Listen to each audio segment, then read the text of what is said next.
And welcome everybody to the CFR, first ever CFR TV podcast. I'm going to be doing this every so often, possibly every 2 weeks, maybe space it out here and there and stuff. We'll just see how everything goes. This is also going to be live on YouTube. I'm going to be joined tonight by Skylar Allen, by Derek Pemberton. Both are with me tonight. Should be a lot of stuff to talk about. We're going to shoot back and forth with every different league that we broadcast here on Center Force TV. This will not have anything to do with the upcoming series that we plan on broadcast starting on Monday and Tuesdays. So tonight is strictly for Dynamite or the Go Fast Racing League and the CFR Championship, which just wrapped up. Don't have anything too serious here. And we'll get, actually, Nate Anderson is on, by the way, so we'll have him in as well. So we'll have him come in as well. And we're just pretty much going to wing this. We're not going to go crazy and stuff like that with everything, since this is our first episode ever here. It's just a little bit something different that you normally don't see. So, going to be joined tonight by Derek Pemberton. Derek, you're with me. Skylar Allen, the driver, and I guess you can say owner, who he has help as well, of the Go Fast guys, and Nate Anderson also with Skylar there as well. So, you all here? Yeah, I got you. Yep. Okay, so we got everybody here. So we'll start this out. We'll just start with the CFR Championship since it did wrap up the season before we switch over to Go Fast, which we actually got Go Fast tonight for a broadcast as well. But I wanted to get in here and go ahead and do this tonight as well. So we wrapped up CFR Championship, guys. Last Sunday, finished out at Homestead. Tyler Cox picks up the season championship at Homestead. Pretty dominating finish. He led, I think, 90 laps. My dogs are going a little bit crazy. But he led a total of 90 laps, I think, altogether. Pretty solid run. Derek, you was in that race. Talk us through your entire experience with that. The entire Homestead race, of course, Tyler Cox dominated it. It was a very difficult race. What some of us kind of joked around was that, for the four guys that were running for the championship, they were really going to have to work to win this championship because that setup, you had to really work the car, you had to work your tires, you had to make sure you were running consistent laps each and every time, and the track was changing constantly, so that was hard to do to run consistent laps. And Tyler Cox showed why he won, I believe, 9 races this season. He was going out, he was consistent each and every week, and that's one reason why he is our Season 3 champion and shut everyone's mouth about, Season 1 being a fluke. Yeah, and we can kind of bring Nate and Skylar in on this as well. You guys are raced Homestead. Homestead, no easy track to drive by any means, especially in the Xfinity car. iRacing, after they did the latest update a couple weeks ago, there was no actual build or setup for the Xfinity car. So we had to switch to a custom-made setup, and it was really tight anyway. But you all could possibly talk about how tough is Homestead from your, y'all's standpoint as well. How tough is the track of Homestead? Why, in your opinion, is a good season finale race to have on iRacing for most of our leagues that we broadcast? They go to Homestead. Do you like going to Homestead, and what's y'all's thoughts on that track in general? Well, me personally, Adam, I feel like Homestead is it doesn't fall in your cookie cutter tracks like the rest of them. So it takes a little bit more finesse than say a Charlotte or a Texas, Chicago, Kansas, that kind of stuff. As far as a finale, I don't mind it. We ran. I don't think it was the finale. It might have been. We ran a super truck race in the winter season at Homestead in the old Camping World Truck Series truck, and the race was a ton of fun. That's the only car I think I've ever gotten into at Homestead where I actually had fun. The rest of the time, it's a struggle to get the car to drive how you need it to get the car to do exactly what you need it to. And so I'm personally not a fan of it as a season finale. But as a viewer, I think it puts on some really good racing. Nate, any thoughts on Homestead or any, to deal with that track? I know you race as well in the Go Fast League. Any thoughts on a Homestead? Pretty much the same question that I asked Skylar. Well, yeah, Homestead is difficult. It's kind of its own track, like Skylar said, especially with the progressive banking that it has. Like, it's not easy to just run one particular line, like diamond to track, what have you. I haven't run Homestead all that much. Right. I see what you're saying. Yeah, Yeah, I'm not the greatest with it. when we raced there this past Sunday, like I said, we had to use a custom setup, and the setup we used was very tight. But we still, Derek, you can be accountable for this as well. We still seen multiple grooves of racing, whether people was running the middle line or the low line. There wasn't much high line, which is kind of surprising because last season we actually had a really high line track. But middle line and low line really seemed like that was the key place to be. Would you agree? Yeah, most definitely. Like, at the start of the race, it seemed like everyone was trying to get that top lane to come in, and it just wasn't coming in. So at that point, you saw Tyler move down the racetrack, and then everyone else kind of followed in. But by the time everyone else kind of to follow suit, it was done too late, and that's just it. You could tell several people were trying different lines. I know I was. I was going from the top to the middle. I really wasn't trying the bottom because that's what everyone else was doing, but it seemed like the bottom lane was the way to go. Yeah, Tyler actually led 102 laps. So we're going to move on from this. I just want to give everybody who was the final four, the final running order, final standings. Tyler Cox was your CFR Season 3 champion. Kyle Charpentier finished second. Joe Burchett third. And then Mike Bruno finished in fourth for the championship standings, which is great for all of them guys. I mean, that's cool. Real fast update with the CFR. New schedule going to be released this week. It will be released probably by Friday or tomorrow or Saturday. We should possibly have it released. Of course, some tracks are scheduled to change. We just never know exactly what's going to happen. So there is still room to get in for Season 4 if anybody's looking. You can contact me. Now we'll hop over and switch gears, talk a little bit about tonight, and then we'll work our way forward. Tonight we cover the Down to Max Truck Series for Go Fast Racing League. We've been with them guys now for, I think it's their 9th race coming in. Eric Spencer currently on the standing, on the truck standings. Eric Borelli currently second. Kurt Smith, Eric Mitch, Kyle Frame. Skylar, Nate, I know both of you all work very hard for one on this league. Let me ask you this. Coming into tonight's race, let's go ahead and ask this first. What do we expect tonight from Iowa? Well, Adam, the thing that I've noticed, and I don't know how much practice Nate's gotten in or not, but it is, at least in the Xfinity car, it's a really tight racetrack, and it seems like it's changed a lot over the last couple of seasons. So it's going to be interesting to see what everybody can do to save their tires and be around at the end of the run. I do project to see some green flag pit stops at some point throughout the race. So if we get those green flag pit stops, then, we might see varying strategies too. Somebody might try to short pit. Somebody might try to make it on fuel. And we've seen some pretty intense, two that I can think of, pretty intense fuel mileage races so far this year. So I think that at this point it really could go either way. Nate, thoughts on tonight's race? Yeah, I was along the same thoughts with Skylar. It is the last time we run there. It was in a Xfinity car, and it is really tight. I think there's going to be issues with the dreaded bump and turn. Was that turn 1? I believe it is. Yeah, I think so. Yeah.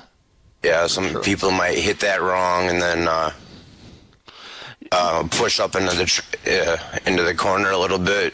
And also, I think that you might have guys burn off the right front. So, like Skylar said, the tire conservation is going to be big.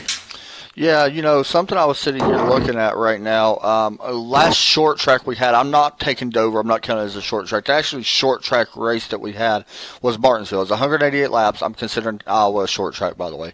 5 cautions, 24 laps. It's a completely different track. Skylar, I know you're looking for a better finish. Nate did not get to race back at Martinsville. He got a provisional for it. But Skylar, I know you're looking for a little bit better finish tonight. As well for the truck series. I know your truck series has not been right where you think it should be. Do you think that you can step it up and possibly get a top 5 tonight? You know, it's really hard to say, and I apologize for the baby. Oh, you're fine. It's really hard to say, man. Martinsville, I had a really good truck. I was running up front, and circumstances being what they were, I got hit from behind. And the same thing can happen here tonight at Iowa, or more along what Nate said. You could be running, your line, and if somebody below you hits that bump wrong, they get into your night. I agree. Derek, we're going to go to you real fast. This is your first time ever driving Iowa. Ever. You just bought the track today. Have you been tested on it? Have you learned anything about the track that you noticed? What are you expecting? Besides probably from bumping Skylar out of the way. Yeah, that's on the schedule to do tonight, too. I just bought the track literally like 3 hours ago.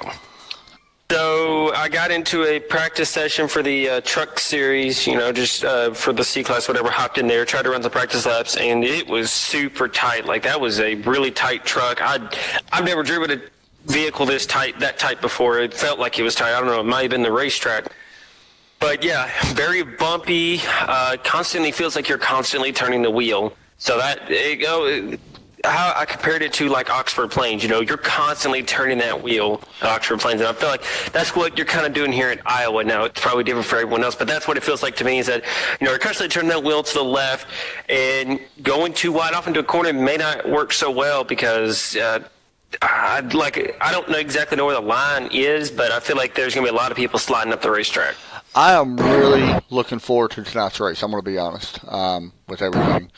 Real fast, I know we got a couple of announcements that we was going to make on here. I know. Hey, real quick, Derek, you'll find tonight that Iowa really is truly a multi-groove racetrack. It was probably I feel like the first that iRacing had multi-groove. I agree. So as long as you can settle the car down getting in the corner, you can go off into the corner too wide, but if you hit the bumps wrong or you barely clip that apron, you're likely to go around or indoors in someone else's night. Yeah, the apron is really bad there. I've noticed that as well. I know Roy Schiavone's not racing that, but also I know Skylar, Nate, and you, and I know Eric also has worked pretty hard lately on getting some stuff set up for next season. I want to bring that up real fast before we keep continuing on talking about the other series. But tell us all some of the stuff that you're doing. Nate, you can chime in anytime as well and tell us a little bit about it. Well, we're under pressure from, sponsors that want to make sure that they're going to be able to reserve their spot for next year. There's been a push from drivers to make some changes to some of the rules. And we, as an admin team, the four of us, me, Nate, Eric mentioned John Ronaldo, we're open to listening to any suggestions that somebody has that's going to improve the racing on the track for everyone. And so we sat down this past Monday and we went over a lot of those suggestions, and we've come up with a few different rule changes that we feel like are going to make not only the racing on track better, but we're going to be able to put on better broadcast, that, it's going to be just overall beneficial for the growth of Go Fast Racing League as we move into our second year. Yeah, one of the things that Nate, you can chime in on this, and if you like it as well, one of the biggest things a couple of things that really stand out to me, besides the additional of a Cup Series, that's a whole other story, the leader lane choice on restarts and the leader's choice on when to restart the race. What made you put that into decision? Do you think it's going to make the racing better, or do you think it's going to hurt it? I think it's going to make the racing better, and I think it's going to make so the leader, not only is the leader going to have a lane choice on the restart, the leader's also but starting in 2018 when we get to Daytona, the leader is going to have a choice on when to launch. From the time the pace car makes its left turn to go toward pit road to the time the green flag displays, the leader will be able to go anytime in that area. And the big reason for that and the big push behind that from everyone is when you come in under caution and you're in the lead, and you come out of the pits and you're in the lead, you deserve some kind of an advantage on the ensuing restart. And now, I don't think that we're going to see at every track a driver take the high line. I think there are certain tracks that the leader will want the high line, but I think the bottom line will still be used a lot too. But you deserve some kind of an advantage for being the leader, and we wanted to award the person who, no matter how they got it, if they stayed out, if they took 2 tires, or if they just flat beat everybody off the pit road, we wanted to give the leader that advantage that's missing in the way our rule package is for 2017. So we as admins sat down, and that was one of the big things we discussed, and I think it was probably one of the hotter button issues amongst all the admins. When we first started talking about it, I think there were a couple that were firm, no, leave it the way it is, and there were a couple that were like, oh, hey, I really think this will work. So it was a matter of everybody laying out their case for why, and all of these decisions had to have been made by a unanimous 4-person decision. And so we made that, we each pled our case, and then we voted on it, and you see where we're at now. So pretty exciting stuff for next year. So let me ask Nate this. I want to ask you. This is to do with the K&N series. K&N is getting moved to Thursday nights starting next season. They're going to be ran every other week, and I think it's 16 races. Yeah, 16 races in between the truck series. There's a truck series, an off week for the trucks, and then a K&N, and so on and so forth, just over and over. The season finale gets moved to Dover for the K&N. What's your thoughts on that, Nate? Whenever that was brought up to you, of course, you had to vote on it, of course. What was your thoughts process for that move? Well, I believe that we had one of the best races ever at Dover, just in my opinion. And I kind of brought it up, and we all voted on it, I don't know. It seems like a really fun track to run. I agree. I think it makes it, very unique. Like, we just spoke a few minutes ago about Homestead. I love the fact that leagues are changing stuff up and they're not going to Homestead. I really like that. I know for CFR Season 4, I know that we're not going to Homestead for the final race because we wanted to mix it up and make something different. Derek, and we can speak a little bit about this as well. We changed a lot of the road tracks for CFR, and I think really the schedule gets so repetitive, especially for drivers that stay in it. It's just the same tracks over and over and over. One of the tracks we're going to is Le Mans, the Xfinity car. We tested, it works, and it's weird. It's very strange. Yeah, Derek don't even know, by the way. I just kind of broke that to him. I forgot to mention it to him before. But yeah, we're going to Le Mans, the Xfinity car. It's only a 20-lap race. That is it. It's only 20 laps because it takes 4 minutes to do a lap. Yeah. And we did a lot of testing around it, and the car is perfect. But the thing that makes it a little bit unique is you reach speeds of 200 miles an hour on the back part of Le Mans. That's what makes it. And then you're down to exactly. Then you're down to 105. In the chicanes. Very different racing. Now also Skylar, you and Nate also speak on this. The move to add a Cup Series, what went into that? Because I'm a little bit intrigued by that myself. I feel like a lot of drivers were disappointed this year that we only run the Xfinity trucks and K&N. And we did it for time conservation. We wanted to run the entire schedule in all 3 series. And we didn't really want to be racing 4, 5, 6, 7 nights a week. So we found a way to add the truck series and do it in such a way to configure our schedules in such a way that we're still only going to race 3 nights a week. As you alluded to, with the changeover in the trucks and the K&N schedule switching up to what it is with the rotating truck, K&N schedule, we freed up 1 night a week of racing because now, as the truck series had 4 off weeks, then raced a race, had 5 off weeks, raced a couple races, had more off weeks. It was very sporadic, and we wanted to curb that sporadicness with the truck series and be more consistent. So we're going to run the tracks in the same order that the truck series does. We're just not going to run them at the same time that the NASCAR truck series does, for consistency. Well, then when I was looking at the schedule, I saw an opportunity to take the K&N series and kind of blend it in on the same night, and that allowed us to race Thursday, Friday, Saturday, the same way we did this year. And a lot of the drivers, being disappointed we didn't have a Cup series, we have that opportunity to add it and still stick with the same amount of race nights per week as we currently have. So that was kind of the mindset behind adding the Cup series. We saw the opportunity, the drivers expressed interest. We were going to have an open Cup series, but there was a big push from drivers to leave it as a fixed setup on account of, some guys don't really, and I'm one of them, I will not lie, that don't have the time to sit down for 2, 3, 4, 5, 6, however many hours a week to dial in that perfect setup.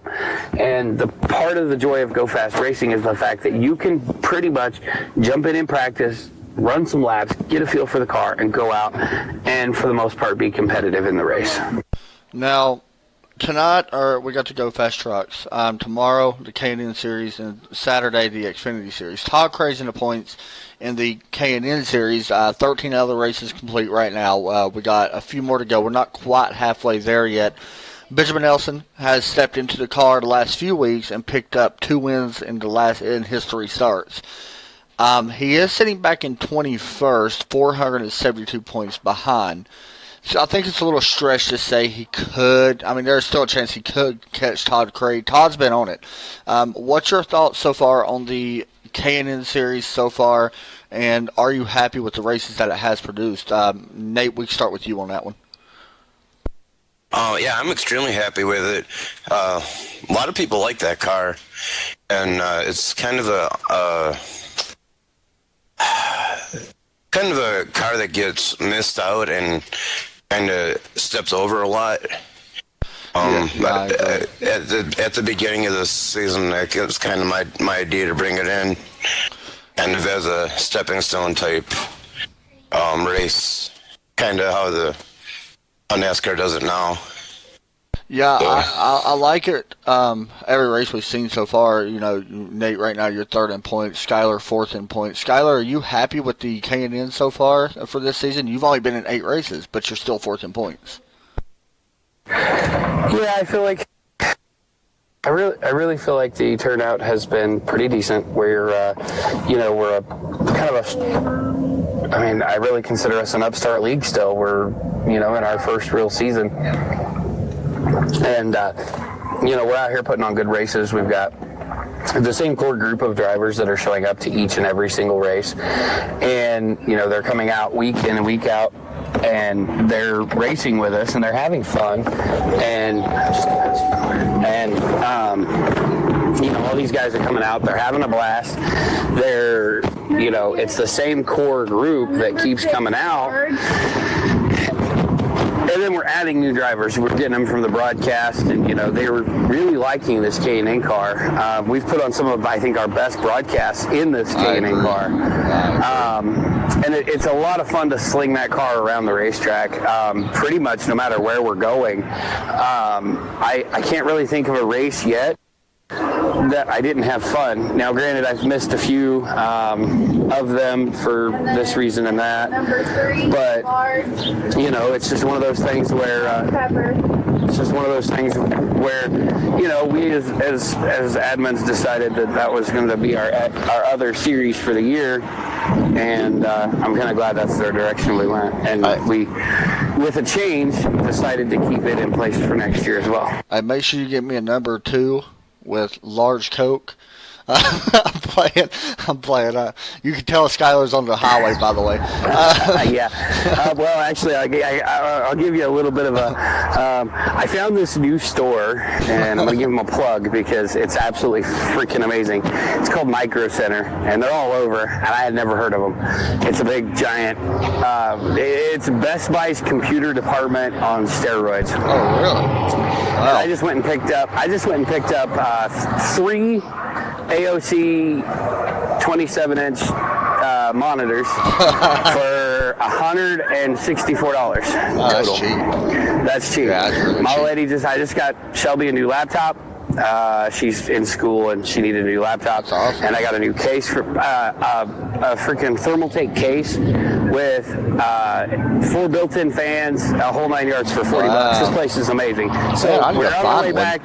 We're going to be cutting it really close on getting back in time for the. I think we may have just lost him. I don't know. Anyway, real fast, Skylar's on his phone if you all can't tell. We can continue on the Xfinity Series. Ben Nelson right now, 13 starts, 8 poles, 8 wins. Nate, what's it going to take for somebody to beat Ben Nelson? Right now he's been pretty much the class every week. We need to have him get the flu and not show up. I agree, man. I mean, every time he gets the pole, he wins. Derek, let me ask you, Nate, you're 19 points, but let me ask you as well. Derek, you've raced with Nelson a few times, and I'm kind of throwing you under the bus here, kind of by saying this, but your I rating's not the greatest. Sorry, but It's true. But do you learn a little bit by racing with them guys, you think, in your mind? I mean, they're very clean. Ben Nelson, you know, a couple other ones up there as well, Todd Cray. But Yeah. when you're following behind them, do you learn a little bit? Oh, yeah, most definitely. I've learned a lot of things. Of course, really, when we come from Go Fast and bring it over CFR, of course, our schedules, they've been so different. So really, I haven't been able to really put a whole lot what I've learned back into our series. I've taken what I've learned from Go Fast and put it into my official racing, and I can definitely tell a big difference because I've said that I've watched Benjamin because I've actually learned more whenever I'm broadcasting and watching, you know, Benjamin Nelson, and can't think of the other couple guys, Todd Cray and all them, watching them lap after lap, seeing where they're putting their car, you know, gas points, braking points. I've learned a lot from that.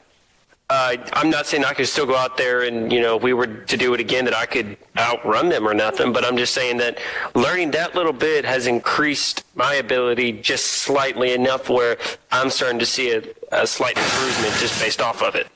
Yeah, I agree. Guys, we're going to try a couple of different things. Tonight, I'm actually going to try to broadcast on 2 different networks. If I do, I'm going to post on Facebook as well. But the broadcast goes live at 9:55. We're going to try to do this probably every 2 weeks or so for the podcast for the remainder of the Go Fast season and possibly carrying it on for the start of the CFR season. For people that don't know, like I said, the CFR Championship season did end. New season set to start at the end of July. I believe it was July 30th is when the schedule is set to start. We'll have more information when it becomes available. Anybody can race it. Just get in contact with me. We are going to have small requirements, however, and you'll have to meet them, but it ain't nothing too big. So come on out and have fun. Guys, that's going to do it for us tonight. We're getting ready to go live for the Go Fast Down to Mike's Truck Series tonight. I keep forgetting sometimes which league it is. My bad. We go live with them. It's going to be a fun race. 150 laps around Iowa Speedway.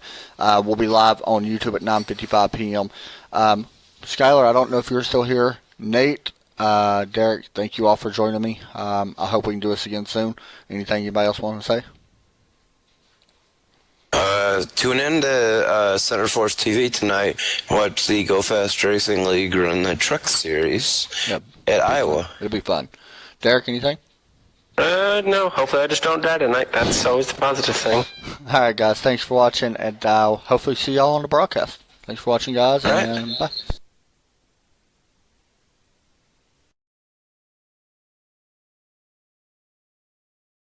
And the other 3 will get a little bit of a jump at the start. Benjamin Nelson will not jump.